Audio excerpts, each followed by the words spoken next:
Kurt?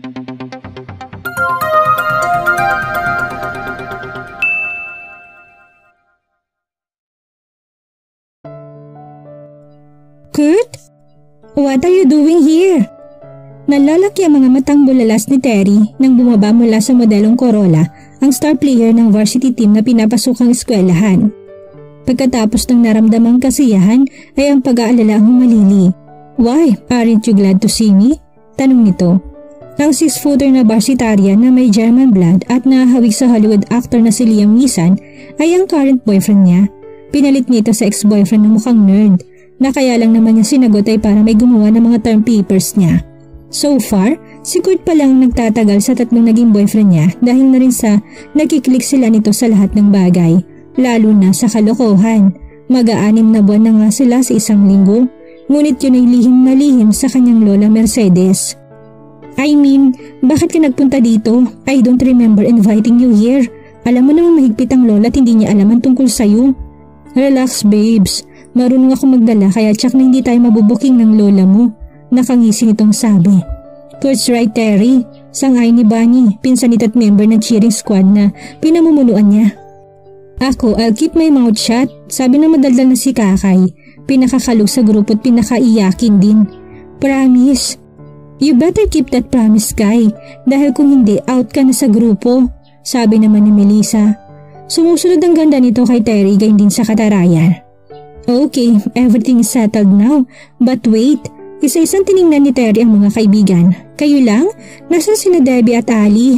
Si Debbie nga sa Maynila kasama ng kuya niya. Si Ali naman as usual, ayaw payagan na strikta niyang tita. Si Bunny, kahit sinabi na nga naming okay lang sa lola mo na magbakasyon kami dito for a week, ayaw pa rin payagan. Napabuntong hininga siya sa sinabi ni Bunny. Kung sa bagay, wala nang bago sa pagiging strikta ni Teresing. Minsan na siya nitong pinagsabihan huwag niyang kung saan-saan hinihilang pamangkin nito nang ipagpaalam niyang dadalo sa isang birthday party. Mula nun hindi na siya nagpunta pa sa bahay ng kaibigan dahil sa sama ng loob sa matanda. Tingin ba nito sa kanya'y flirt at masamang impluensya kay Ali? But we're here at magiging masaya rin naman sigurong bakasyon namin dito kahit wala sila, hindi ba? Ani ni Melisang pumutol sa pagbabalik tanaw niya. Siyempre naman, aniya at niyaya na pumasok ang mga ito sa loob. Kilala na ni Mercedes sa lahat ng kabarkada niyang babae, kaya si Kurt na lamang ipapakilala niya sa abuela. Nakita niya ng mangunutang noon nito, kaya kagad niyang binaling ang pansin nito sa iba. Sa isang tingin lang ay nahingi niya ng tulong ng mga kaibigan. Lola Mercedes, bakit mukhang bumabata yata kayo? Ani ni Kakay ni nakbayan pang matandang babae. Siguro pa na yung pa-beauty niyo no? Tell me naman ang secret niyo kung bakit hanggang ngayon ang ganda-ganda niyo pa rin. Halata namang naaliw si Mercedes sa pagkakakikay ng dalagita. Napangiti si Terry. Naalala sa mga kaibigan nga pala niya si Kakay ang madalas nakakwentuhan ng abuela tuwing pupunta doon. Well, kung gusto mong malaman, ipapakita ko sa yung aking beauty regimen. Come iha. Tumayong matanda tinakay si Kakay. Papanik sa kwarto nito. Interesado naman talagang dalagita kaya nag-thumbs up pa ito sa kanila. Terry, ipahanda mo na kay Shoni ang merienda ng mga kaibigan mo. Ipatawag mo na lang kami kapag kakain na.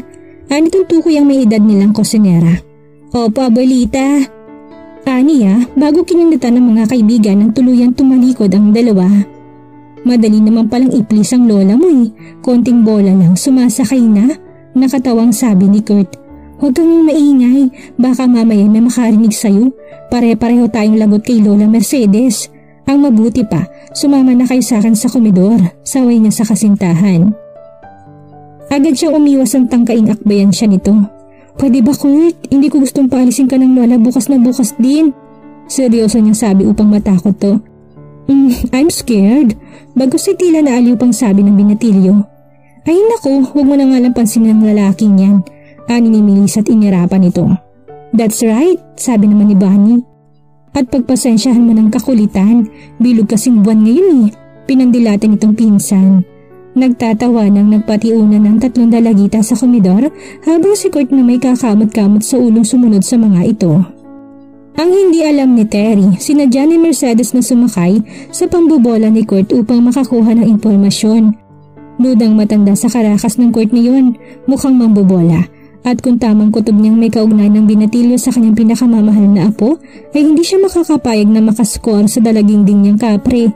Hinayaan niya munang maaliw si Kakay sa kanyang mga kwento bago sinalang sa interogasyon ng dalagita. Iha, magsabi ka nga sa akin ng totoo? Boyfriend ba ni Terry ang lalaking kasama niyo? Tanong niya habang abot tengang ngiti. Ngunit sa kalooban ay sinasabing iipitin niya ang ilong nito kung magsisinungaling. Ho? Sino ho? Si Kurt? Painosenteng tanong ni Kakay. Oo, yung matangkad at gwapong binatilyong kasama niyo. Inaasahan na niya hindi agad ito aamin, pero mahabang kanyang pasensya. Naku Lola, hindi na ho binatilyo si Kurt. Mama na ho yun. 19 na siya, kaya lang ho'y bulakbul. Kaya ngayon palang gagraduate ng high school. Pero talagang gwapo siya, di ba ho? Pumormal si Mercedes upang ipakitang seryoso siya sa pagtatanong sa dalagita. Hinila pa niya itong maupo sa stool na nasa harap ng dresser. Pagkatapos tinukod ng mga kamay sa balikat nito, pinisil-pisil. Iha, ang tinatanong ko kung boyfriend ni Terry ang Kurt na yon. Ulit niya, tiniyak na sa pagpisil niya sa balikat nito ay may paparating niya mensahe na hindi na niya kailangan takutin pa ito para lang magsabi ng totoo. Ewan ko Lola Mercedes. Ang alam ko walang boyfriend si Terry. Pinapormal na matandang anyo, tinitigan ang refleksyon ni Kakay sa salamin. Iha, masama ang nagsisinungaling. Hindi ko po talaga alam. Nagsimula ng manginig sa nerbiyos ang dalagita. Kung alam lang nitong uusisain lamang pala ito ng matanda, ay hindi na lamang sana ng bola pa at sumama doon. Iha, gusto mo bang magalit ako sa'yo at hindi ka na makabalik dito? Nasukol si Kakay, nadulas ang dila. Nakuha sa konting pananakot. Boyfriend ho ni Terry si Kurt. Nang makumpirmang hinala ay napaunat si Mercedes. Inalis ang pagkakatukod ng mga kamay sa balikat ng dalagita at naupo sa gilid ng kama. Alam mo ba kung kailan pa sila naging magkasintahan? 6-month anniversary na ho yata nila sa 1 linggo. Napabuntong hininga siya sa natuklasan. Hindi siya tutol na makipag-boyfriend ng apo pero hindi pa nga ito nakakapagtapos ng high school. Malinaw ang patakaran niya yun at patakaran din ng mama ni Terry. Naku, Lola Mercedes, huwag niyong sasabihin kay Terry na ako nagsabi sa inyo ha. Lagot ako sa kaibigan ko. Nakikiusap na sabi ni Kakay na tumayo mula sa kinupuan at lumapit sa kinakaroonan ng matanda. Atin lang ho ito ha. Huwag kang mag-alala Iha. Hindi ito makakarating sa aking apo. Salamat ho. Maski papani nakahinga ng maluwag ang dalagita sa pangakong iyon ng matanda. Ako ang dapat magpasalamat sa iyo, Iha, dahil sa pagsasabi mo ng katotohanan. Napatunayan ko isa kang mabuting kaibigan kay Terry. Pangunsulan niya sa nakikitang pag-aalala nito. O siya, sige, bumalik ka na sa kanila. Biglang sumakit ang ulo ko. Pakisabi na lang kay Terry na mauna na kayo magmerienda. Oho, Lola Mercedes. Nang makalabas si Kakay ng kwarto, nahulog sa malalim na pag-iisip si Mercedes habang malungkot na nakatitig sa family portrait na nakasabit sa isang panig ng dingding. Nagdadalaga na anak mo, Fernan. Aniya habang nakatitig sa larawan ng kaisa-isang anak na maagang yumao. Magsisimula na rin ang sakit ng ulo ko sa kanya. Pero wag kang mag-alala, Iho. Titiyakin ko isang mabuting lalaki mapapangasawa ni Terry at meron na akong napipisil para sa kanya. Nang makontento sa pagtitig sa family portrait ay tinungo niya ang kinaroonan ng telepono at idinayal ang numero sa kabilang asyenda. Nasaan ang Lola Mercedes? Tanong ni Terry kay Kakay nang mag-isang bumaba ang kaibigan. Hindi nakaligtas sa matalas ng paningin ng pamutla nito. Kay, what is wrong? Are you alright? Oo. Napagod lang ako sa pagbanhikat at panahog sa hagdanan niyo. Napakataas naman kasi. Pagsisinungaling nito. Tinuon ang pansin sa pagkain upang makatakas sa pag-uusisa ng kaibigan. Nakakagutom? Nang makitang tila gutom na nga ito'y pinagkibit balikat na lamang niyang hinalang nabuo sa isipan. Masaya silang nagmerienda at nang matapos ay niyaya pa muna niya ang 4 sa kwadra upang ipakita sa mga itong alaga niyang kabayo. Ngunit tinangka siyang akbayan ni Kurt habang naglalakad, ngunit pinahintulutan lamang niya ito nang nasa loob na sila ng kwadra. Wow, pasakay naman, sabi ni Kakay. Hindi pa ako nakakasakay sa kabayo kahit sa kalesa sa tanang buhay ko. I would give you a hitch kung gusto mo, Aniya. Sige, excited na sabi ng dalagita. How about you, Melissa? Gusto mo rin bang sumakay kay Miles? Baling niya sa kaibigan. Tahimik lamang nagmamasid sa stalyon. Saka na lang siguro, anito. Oo nga, saka na lang kami ni Mel. Baka mamaya mahulog pa kami sa kabayo. Manunod na lang kami. Okay, how about you, Kurt? Marunong ka bang mga bayo? Bali niya sa kasintahanan ay tinapik-tapik ang leeg ni Miles. Kaya kong sakyan kahit ang pinakamailap na kabayo. Anito tinagod siya na makahulog ang tingin. Kurt ha? Bulalas niya tinampas ito sa braso. Ang mabuti pa, lumabas na tayo ipapahanda ko kay Mang Isyo, si Miles. Pagkalabas mula sa kwadra giniya ni Terry ang mga kaibigan patungo sa open shed na nakapaharap sa pabilog na koral kung saan siya sinanay ng yumaong ama sa pangangabayo. Wait here guys! Aniya ngunit mapilit si Kurt na sumama pabalik sa kwadra kaya hinayaan na lamang niya ito. Inutusan niya matandang katiwalang ihanda si Miles at ang pinakamaamong kabayo para kay Kurt ngunit nito'y wala sa kondisyon ng iba nitong mga alaga. May palagay siyang nagdadahilan lamang si Mang Isyo. Marahil ay utos ng kanyang lola Mercedes. Ngunit hindi na niya ito kinontra. Ilang sandali pa'y sakay na siya ni Miles. Nag-warm up muna siya bago niyaya si Kakay na sumakay. Matapos sabihang yumakap ito sa bewang niya upang wag mahulog ay pinatakbo na niya ang kabayo.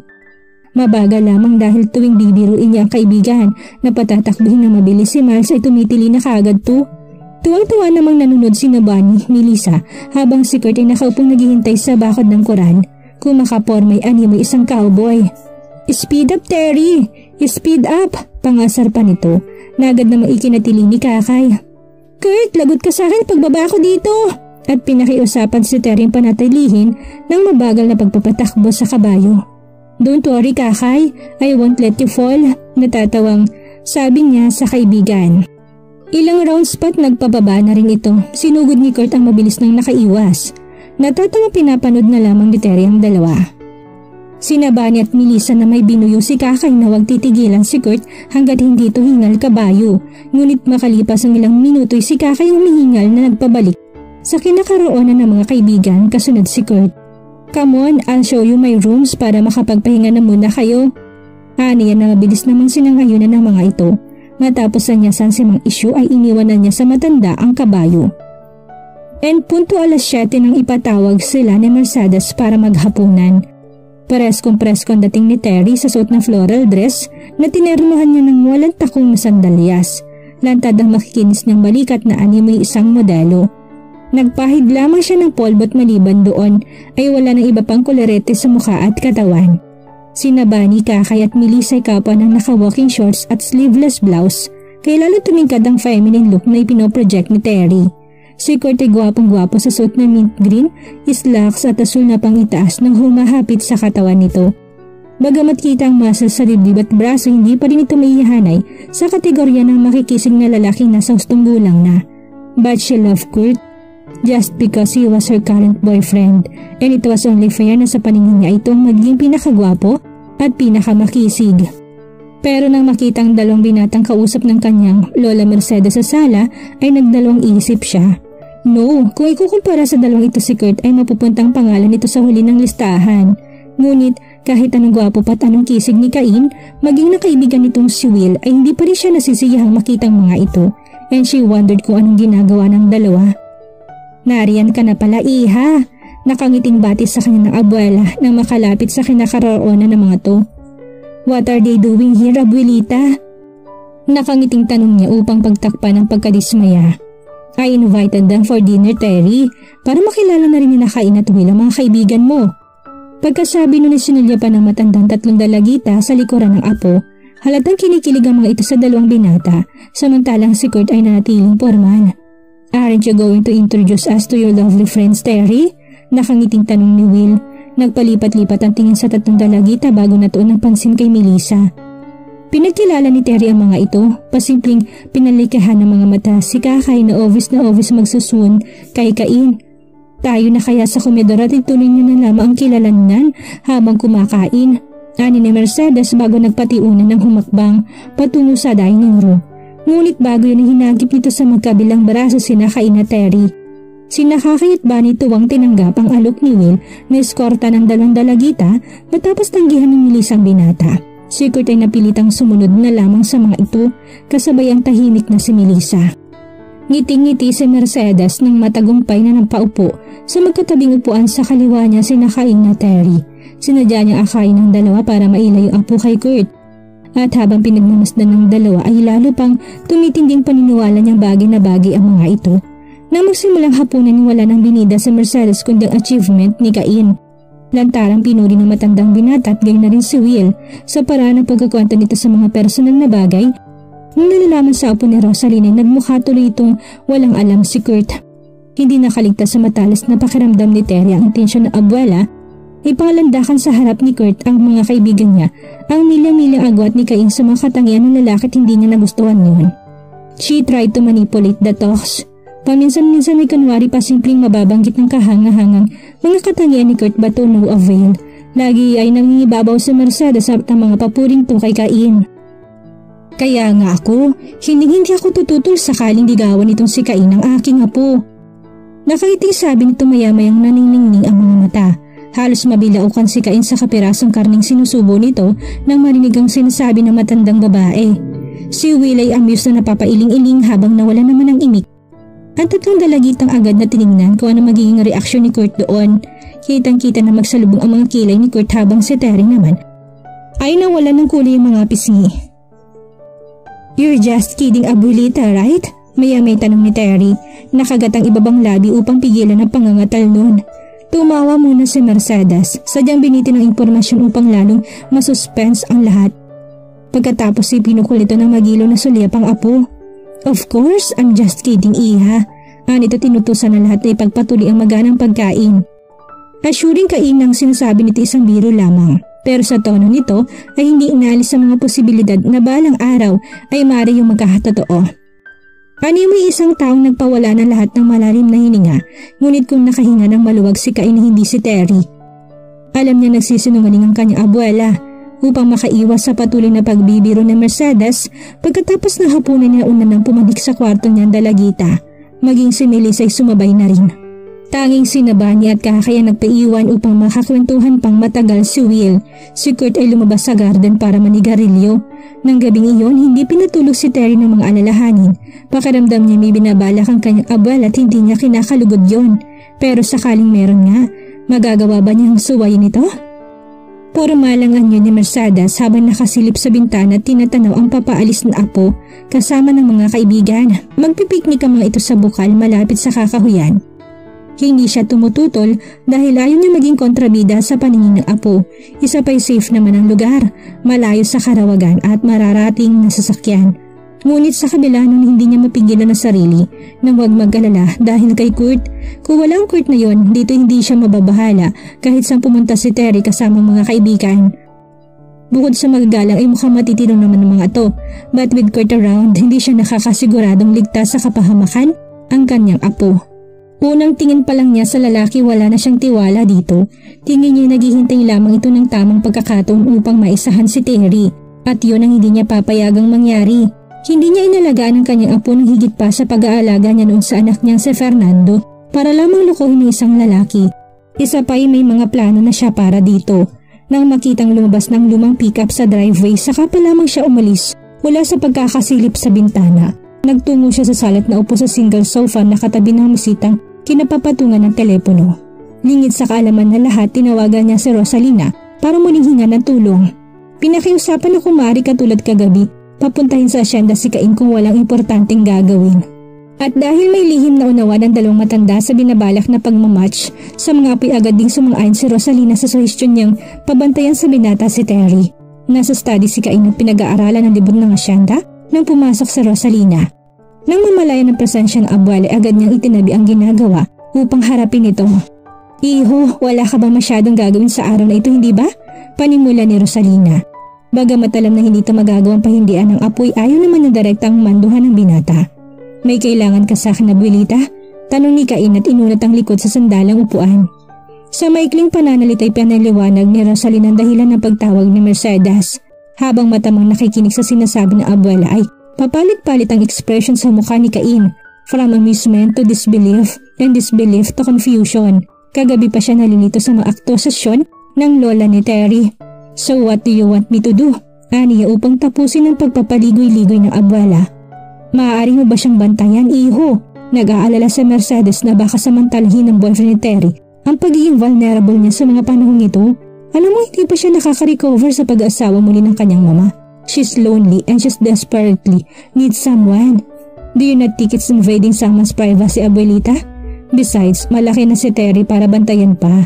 Kung marunong na siya makipag-boyfriend, dapat ay alam na rin niya kung paano iingatan ang sarili niya. Not unless she asks for it. That's beside the point, Cain. Formal na sabi ng matanda. Kaya nga hinihingi ni Mercedes ang tulong mo para maiwasan ang hindi ka nais-nais ng mga pangyayari. So you're serious about this? Tingin mo ba'y nagbibiro ako? Come on, Cain. Ang maglola na lamang ang natitira sa Hacienda Guerrero. They need a man's help. Ipagkakait ko ba yun sa aking matalik na kaibigan? Nagkunuang nagtatampo si Rosalina at kapag ganun ang tono ng abuela, ay wala nang nagagawa si Cain kung hindi sumang-ayon sa anumang nais nito mangyari. However, bagos ang idea may be. Okay, ganito na lang, iho. Isipin mong iniimbita kang muli ni Mercedes na pumasyal sa kabilang asyenda. Nagkataon nandun ng mga kaibigan ni Terry at sumama kang mamasyal sa kanila. Napakasimple lang, hindi ba, iho? Mababantayan mo si Terry at mag-i-enjoy ka pa. Alright, magbibihis lang ako. Sumusukong sabi niya at tumayo na. Nang lumabas siya ng study, hindi na niya nakitang makahulugang ngiting sumilay sa mga labi ng abuela. Tila kinikilig pa ito sa ideyang muling makikita sila ni Terry. Makalipas pang 15 minuto ay sakay na siya ng pick-up patungo sa Hacienda ng Guerrero. Habang nasa daan ay hindi niya maisip kung paano napapayag siya ng abuelang bantayan si Terry. Oo nga't hindi niya magagawang pahindian ng abuela pero magiging bodyguard ni Terry. Napabuntong hindi nga siya. Pakaramdam niya may binabalak ang matatanda at hindi niya nagugustuhan. If they were thinking of matchmaking, no way, hindi niya pinangarap na magkaroon ng nobyang may gatas pa sa labi. Lalo tigit ang isang spoiled brat na tulad ni Terry. Kagabi nga nang marinig ang sinabi ni Mercedes na hindi ito tututol sa kaliligawan niya ang dalagita, ay muntik na siyang mabilaukan ng isang maliit na piraso ng karne. At nang dali-dali niyang inumin ang tubig na laman ng basong inabot sa kanya ni Terry, ay lalo lamang siyang hindi nakahinga. Ever heard of a man who almost killed himself with a glass of water? At yun ay dahil lamang sa babaeng yun. Alright, hindi niya tatangging maganda si Terry. In fact, magandang maganda. Sa edad na 16 ay nasa tamang proportion ng buhok ang bawat kurba ng katawan pero hindi niya gustong masabing cradle snatcher at hindi rin niya alam kung paano pakikitunguhan ng isang dalagitang walang kamungwang sa kamunduhan. Shit, Cain, kamunduhan. Balak mo bang ituro sa kanya yun? May panunayang sabi niya sa sarili. Kasunod nun ay pinakawala ng isang hungkag na tawa. Paano ka nakakasigurong hindi pa niya alam yun? Napamura na lamang siya sa isiping hindi na inosente si Terry. Gaya ng inaakala niya at ewan niya kung bakit hindi niya matanggap sa sariling inangkin ito ng iba. Kahit nang pinaparada na niya sa harapan ng bahay Hacienda, ang sasakyan at natanong na niyang nasa balkona at naghihintay si Mercedes ay si Terry pa rin ang nasa isip niya. Put me down, Kurt! Put me, ay! Kasabay na pagbagsak sa tubig ng malakas sa tili ni Terry. Hindi niya inaasahang ihahagi siya ni Kurt kaya nawalan siya ng balanse at hindi kaagad nakuhang makatayo. Sisinghap-singhap siya ng makalitaw sa tubig na hanggang dibdib ang lalim. Matapos kusutin ang mga mata at magangat na paningin na nakita niya si Kurt na tumatakbo patungo sa likod ng malalaking bato. I won't let you get away with this, Kurt! Sigaw niya habang umaahon mula sa man-made swimming pool. Ang bala kay habulin ito na agad nawala sa likod ng makakapal na halamang nasa banda roon ng batuhan. Sinaba ni Kakay at Milis ay nakaupo sa lonang nilatag ng mga ito sa ilalim ng 2 punong manggang magkasalabid na mga sanga. Habalang 3 sa pag-aayos ng kanilang pananghalian at tila walang pakialam. Ngingiti-ngiti lamang ang mga ito. Kanina pa umahon ng mga ito at nagpalit ng damit. Sila na lamang ni Kurt ang naiwang nagtatampisaw dahil na rin sa kagustuhan ng lalaki. Hindi niya alam na may planong binubuo si Kurt para sa kanya. Kurt, lagot ka sa akin kapag nahuli kita! Tawag niya habang hinahanap sa pinagkukublihan nito. Come and get me, babe! Nakakalokong sabi. Sinundan niya ang direksyong pinanggagalingan ng boses ni Kurt hanggang sa matuntong niya ito. Huling-huli niyang lalaking nanunubok sa likod ng malalagong halaman. Nakatalikod dito sa kanya kaya hindi niya namalayan. Ang paglapit niya o marahil nagkukunwari lang ito. There you are! Ginulat nito nang yakapin mula sa likuran. Ngunit saglit lamang yun sapagkat nang sumunod na mga sandali siya nang nakakulong sa mga bisig nito. I've been longing to hold you like this, Terry. Bulong nitong mainit na hiningay pumapaypay sa kanyang punong tenga. Nasa mga mata nitong matinding pagnanasa tapos paglipat-lipatin ang tingin sa kanyang mukha at katawan. Nakiliti siya sa mainit na hininga nito at pakiramdam niya unti-unti siyang natatangay ng sensasyong nililikano sa kanyang katawan. Nang hagkan siya nito sa batok ay walang pagtututol na lumabas sa bibig niya. Malalim to na ang kinang kanyang mga labi pagkatapos noon ang mga kamay ay kung saan saan naglimayon. Kurt, napaungoy siya ng sagli na daliri nitong dulo ng kanyang dibdib. Halos mapugto ang kanyang hininga sa kakaibang pakiramdam na dulot noon na mga sandaling hindi niya magawang tutulan ang kapangahasan nito. I want you, Terry. I want you so much. Bulong nito habang dahan-dahan siyang ginigiya, pahiga sa damuhan. Umalimbukay ang alikabok na ihinto ni Cain ng dalang sasakyan sa tabi ng lumang pick-up na ginamit ni Terry. Pagkababay sinuyod niya ng tingin ng punong bahagi ng kaparangan. Mula ron natanaw niya 3 kabataang babae na nakaupo sa lilim ng 2 malalaking punong mangga. Nilandas ng binatang bakas ng daan ng tao patungo sa naroonan ng mga to. Habang papalapit ay lumilinaw sa kanyang paningin ang bukal ng tubig na nagmumula sa mataas na bahagi ng lupain at bumabagsak sa man-made swimming pool sa ibaba. Bigla nagbalik sa kanyang alaala ng kabataan. 12 anyos pa lamang siya nang unang dalhin ng abuela sa lugar na ito kasamang lola ni Terry. Nagpiknik ang 2 matanda habang siya walang humpay sa paglangoy. Kung hindi pa siya nung kinurot ni Rosalina sa braso hindi siya paaahon. Mula nun kapag may pagkakataong pumupuslit sa sakay ng kabayo at nagtutungo rito. Ang bukal na ito ang dahilan kung bakit napilitang magpatayo ng swimming pool sa likod ng bahay asyenda ng kanyang abuela. Sa bukal ding ito niya nakitang hubot-hubad si Terry. By that time he was 18, 12 anyos naman ang dalagita. Kung tutuusin ay bata pa pero dahil maagang sumibol, maaga ring nagkaroon ng mali siya. Natatandaan pa niya kung paanong galit na ikinubli ni Terry ang katawan sa likod ng batuhan habang kulang na lamang ay tunawin siya ng matatalim na titig nito. Hysterical siyang pinagtabuyan ng dalagita. At nang magkita sila sa bahay asyenda sinadya siya nitong tapunan ng kape sa kandungan bilang ganti. Mula noon nilalo pa niyang kinagawi ang buskahin si Terry. Sa tuwing magkikita sila'y ginagalit nito hanggang sa mapikon at tumiyak. Ewan niya kung bakit pero gustong-gusto niya nakikita itong namumulang dulo ng ilong. He even missed her nang manirahan sa Amerika, ang kanilang pamilya at sa loob ng mga taon hindi niya ito kailanman tulugyang nakalimutan. Nagbalik sa isip niya sa kasalukuyan na makitang kumuway sa kanyang mga kaibigan ni Terry. Ngumiti siya at minalikan sa isip ang pangalan ng mga ito. Nagpasalamat siyang hindi siya kagad nakalimutan kung sino sa 3 si Kakay, kung sino si Banit, kung sino si Melissa. Check niya kung naririto si Willie agad nitong tatabihan ng huli. Kagabi habang pabalik sa asyenda Rosalina inamin sa kanyang kaibigan na interesado ito kay Melissa. Hi Cain! What are you doing here? Masiglang tanong sa kanya ni Kakay. Tumayo ito mula sa pagkakaupo sa lona at patakbong sumalubong sa kanya. Maluwang ngiting pinagkaloob niya sa dalagitang kapag ngumingiti lalong namumula ang maumbok ng mga pisngi. Tingin niya napapabayaan ito sa kusina ng mga magulang. Ninangilan niya may pinadalang kanyang abuela kay Mercedes kaya nang sabi ng huling nandun ng mga ito'y nagpa siya siyang dumaretso na doon. Oh, we're so glad to see you, Cain. May pananabik na hinila siya sa braso ng dalagita na parang matagal na silang magkakilala at ang ginagawa nito'y natural na lamang. You remember Bunny and Melissa, don't you? Nito tinurong mga kaibigan. Of course. Beautiful girls aren't easy to forget. Hello girls. Hi Cain. Halos makapanabay na sagot nito Bunny at Melissa. Bagaman magkaibang ekspresyon ng mga ito, si Bunny kinikilig tulad din ni Kakay samantalang tulad kagabi tahimik lamang pangiti-ngiti si Melissa. Tinanguan niyang 2 dalagita bago binalingan si Kakay. Where is Terry? Usisa niya na igalang panin sa paligid hindi makita ang dalagita. They've been playing around. Malisyosang ngiti sabi ni Kakay. Nang makita nagsalubong ang mga kilay na Cain natutop nitong bibig. Oops! Nito pa, ngunit huli na upang bawiin yon. Namamasyal lang siguro sila ng pinsan ko Cain. Salo ni Bunny upang pawiin ang hinalang malinaw na mababaka sa mukha ng binata. Maya-maya lang ibabalik din ang mga yun. Ang ano mo sasabihin pa nito'y pinutol ng malakas na tili ni Terry. Agad na naalerto si Cain at bago pa nakahuma, ang 3 dalagita ay mabilis na niyang tinunton ng direksyong pinanggalingan ng tili nito. Nang makabawi sa pagkabiglay mabilis namang sumugod. Sina Kakay, Bunny at Melissa. Stop it Kurt! You're hurting me! Bitawan mo ako! Galit na sigaw ni Terry kay Kurt na naman sandaling yun ay tingin niya ay tila asong ulo na handa siyang lapain. Moments ago'y banayad lamang ang mga paghalik nito sa kanya na para bang sa siyang babasaging kristal na maingat na hinahawakan nito at tutong kanina nadadala na siya sa kanyang damdamin. Pero ngayon ibig niya magsisi kung bakit sinundan pa ito doon. You'll be mine Terry. Humihingal sa pananabik na sabi nito at binatak na isang kamay ang strap ng kanyang bikini top, exposing one shapely breast.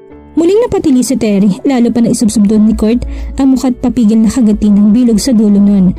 So kung ilang pagkakataong sinubukan niyang makaalpas mula sa pagkakadagan na lalaki, ngunit malakas ito. At pakaramdam niya habang nagpupumigla siya lalo lamang nagiging tila bakal sa tigas ang mga kamay nitong nakahawak sa kanyang mga braso. You think hindi mo nahalatang ayos sa akin ng lola mo ha? Pero tsak na pagkatapos ng gagawin ko sa'yo, siya pang makikiusap sa akin na pakasalan ka. Damn you, Kurt! Napakawalang hiya mo! Pakawalan mo ko! Melissa, help me! Bonnie! Hindi ka nila tutulungan, Terry, dahil iisipin nilang away magnobyo lang ito. Shit, bitawan mo ko! Ano ba, Kurt? Nasasaktan na ako! Sigaw niya na tinangkang kagati ng tenga nito ngunit maagap itong nakaiwas. What the hell? Bulalas ni Cain na sumulpot mula sa unahan ng dalawa. Ang eksena yun ang inabutan niya at sa nakitang pandadahas ni Kurt kay Terry agad sumulak ang dugo sa ulo niya. Yung lapit niya hinawakan sa buhok si Kurt at nang mag-angat ang mukha ng huli agad niyang binigyan ng isang suntok sa panga. Tumimbawang na bumagsak si Kurt sa tabi ng dalagitang dali-daling tumayo sa loob na pating na strap ng bikini top bago humahagulhol na tumakbo sa mga kaibigang kasud lamang si Cain. Kinulong ito ng 3 sa mga bisig at nasisindak na pinapanood ang pambubuno ng 2 lalaki. You bastard!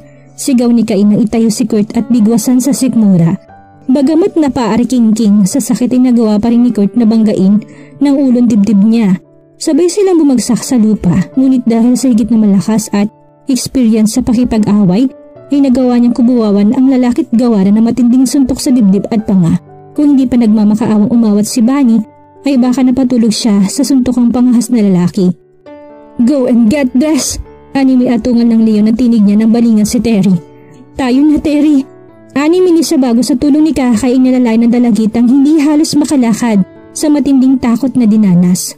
Si Bonnie naman hindi malaman kung magagalit o maaawa sa pinsan, maski papaano nakisimpatya ito, tinulungan si Kurt na makatayo, bagamat mahilo-hilo. Ilang beses pang nabuwal ang lalaki bago nakuhang inakbang ang mga paa. Ayoko na makikita ang pagmumukha mo sa lugar na to, naintindihan mo? Buong pagbabantang sabi ni Cain bago tuloy ang tinalikuran ng dalawa para daluhan si Terry. Walang nasabing nagtungo na lamang si Kurt habang si Bonnie ay hiyang-hiyang sinisisi ang pinsan. At dito na po nagtatapos ang ika-4 na kabanata ng ating kwento at sana ay muli niyo po akong samahan sa mga susunod pang kabanata. Maraming salamat po at ingat po tayong lahat.